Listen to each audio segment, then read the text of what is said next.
Welcome to Leverage Supply Chains, the show where we unpack how modern operators protect margin and out-execute with data-driven processes. I'm Andrew Stroup, your host, and today we're heading to Cincinnati to meet Josh Cox, Vice President of Purchasing at General-Factory-Supply, a 75-year-old affiliate distributors member that moves everything from abrasives to MRO parts for factories across North America. Josh's team wrangles over 13,000 purchase orders each year across more than 850 suppliers, and they've been rolling out AI-powered solutions like Leverage to help. We'll dig into why Josh ditched classic EDI, how he chose buy over build, and the early wins his three-person buying team is seeing. Josh, welcome to the podcast. Give us the 30-second overview of General Factory Supply and your role. Yeah, Andrew, thanks for having me. General Factory Supply, as you said, we're a 75-year-old full-service MRO distributor, really servicing all manufacturing facilities across North America. My role within the organization is the supply chain purchasing director, if you will, right? So my job is to ensure that our supply chain stays robust, that we're able to deliver for our customers in a timely fashion. Love that. Well, I know last year you processed more than 13,000 POs at General Factory Supply, which is, let's just assume, probably around 45,000 PO lines, interacting with over 850 suppliers. How did that feel before Leverage? Yeah, so before Leverage, it was a completely manual process. So we would send the purchase order off to the supplier. The supplier would send us an email back acknowledging if there were variances or deviations in what the PO was versus the acknowledgement. We had to manually control that and really understand and see those things on a line by line basis. So it was completely overwhelming, especially for a small team of 3 buyers. It was not a tenable solution for us long term. That definitely sounds painful. I mean, how many emails, PDFs flooded the inbox on a daily basis for you and the 3 buying team? Yeah, so recently we had a team meeting and we were discussing what are some of the things that we could do differently and where we could pivot to. One of the things came up was we were seeing 500 emails on average a day into our inboxes. And managing that is just, it's not feasible. It's a really unproductive environment for our team and it's really overwhelming. We see on average about 75 to 80 emails a day to our inboxes, which is a much more manageable amount and it allows us to feel pretty confident that we're not missing anything. That's a massive change. Before Leverage in that scenario, there's always typically some tipping point, right? Or some like near miss story or something that almost went awry or did go awry that led us to us partnering together. Curious if there's something that comes to mind for you. Yeah, well, there's kind of twofold. So if I go back to when we selected Leverage as a partner, we would have customers reach out to us to check on product and product availability and when product was going to arrive. And more than several times a week, or we would hear from the supplier, we never received the PO. If the customer doesn't reach out for 3 or 4 weeks, sometimes you'd be 4 weeks behind, which is a horrible place to be from a customer service perspective. So this was really a customer service decision for us. And that happened all the time. But even now, today, when we have suppliers that are new or we haven't put onto the Leverage process yet, we still have those same things happen. And only it's in a much more manageable scale because the majority of our POs are with those suppliers that are on Leverage. That's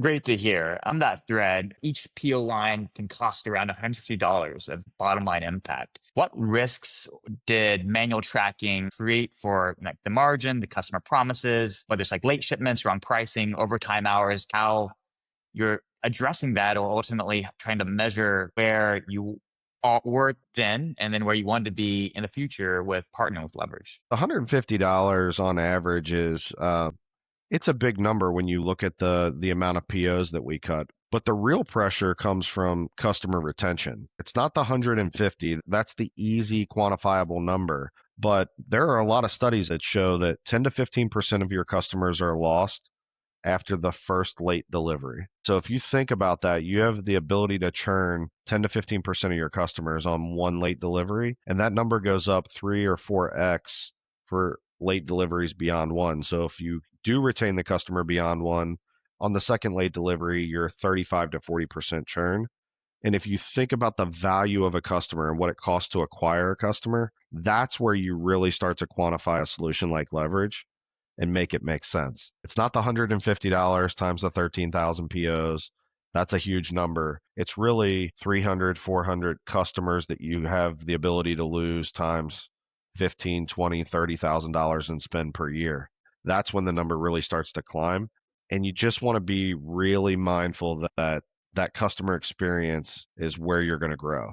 That's how you grow your business. 100%. I think that you hit the nail on the head. That's something that we've seen as well when it comes to the concept that the purchasing organization, the supply chain, and even the suppliers have a direct impact to the bottom line and the sales side, which I think is massively critical. Stepping back here, walk me through the moment you chose leverage. Not choosing headcount or building in-house software or picking a classic EDI solution. What was that process to try to use leverage to fix the PO visibility and supplier performance problem set? Well, EDI controls a couple of things. It's very much a communication platform directly to the ERP system.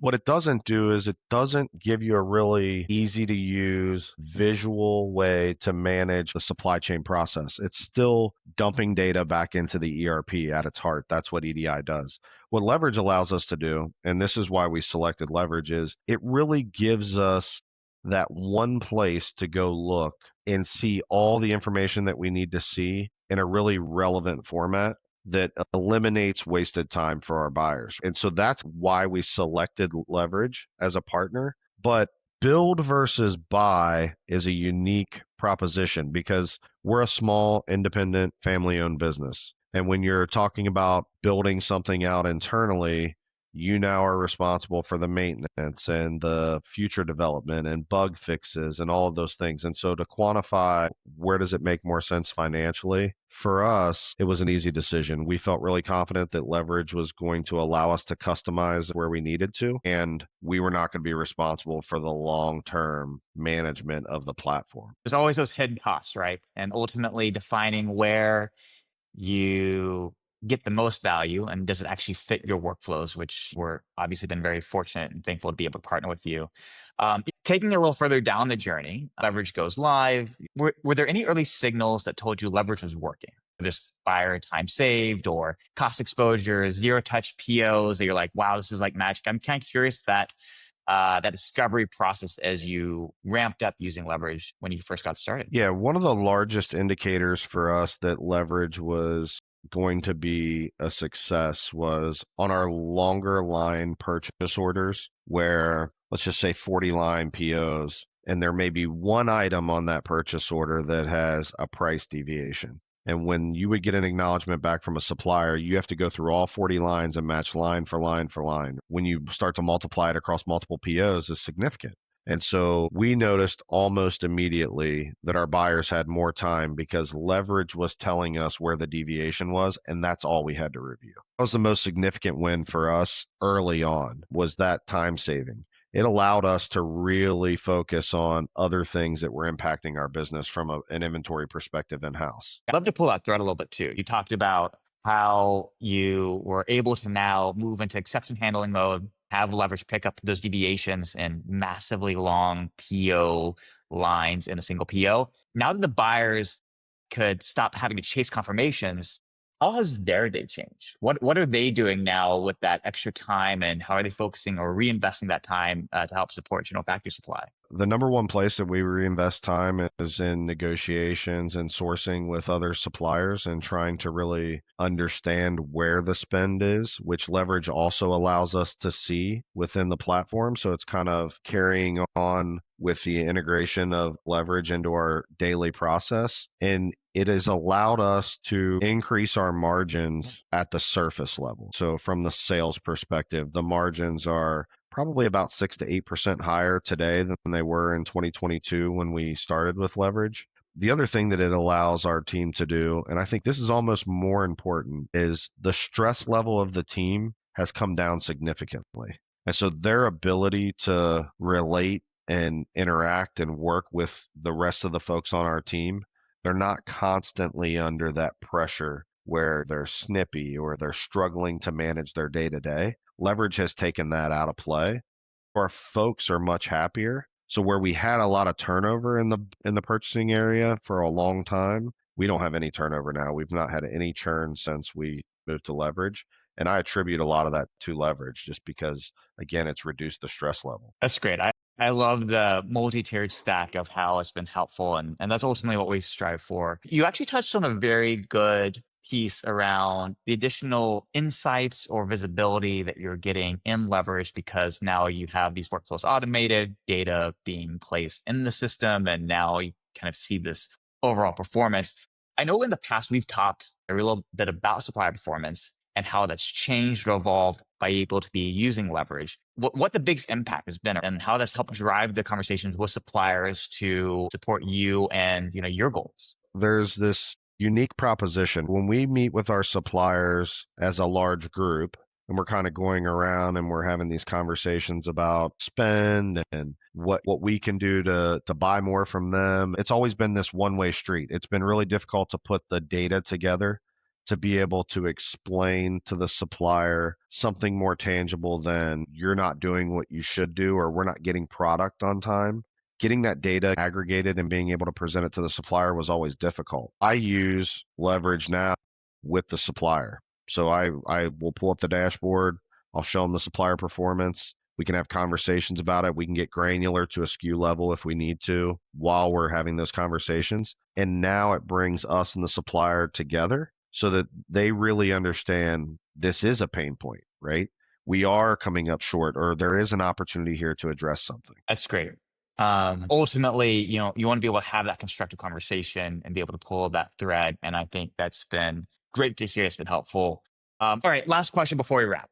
For other distributors that are watching, like the members of affiliate distributors, what's your advice to them as they look to solve this type of challenge? Yeah, what I would say is lean into your distributor partners, lean into companies like General Factory Supply and other partners and find out what they're doing. And I think what we know from doing that is that there are other affiliated distributor members that are on leverage. There are affiliated distributor suppliers that are on leverage. And so there's kind of this blend already and this work towards delivering a standard that AD holds the suppliers and the members to. And Leverage wants to be a good partner in that. And they've exemplified that to us. And I think, in my personal opinion, is it doesn't have to be headcount versus automation. I look at it as if we're automating, where can I use that time? I don't have to get rid of someone because I'm automating. That's not always organic to what we want to do. But how can I repurpose that time? And I think leverage is going to allow you to really repurpose your purchasing team and supply chain team's time to really grow your business. And that's the most important thing. That's great. Well, love that last piece of advice there. And we agree it's ultimately supporting your priorities and the business priorities. This wraps another episode of Leverage Supply Chains. Big thanks to Josh Cox for showing how General Factory Supply is bringing AI to the front lines of purchasing, shrinking inbox chaos, accelerating confirmations, and giving buyers the bandwidth to focus on strategic sourcing, as we just talked about. If you're any mid-market distributor or manufacturer exploring P automation, Josh's playbook is a great starting point. I'm Andrew Stroup. Thank you for tuning in. See you next time.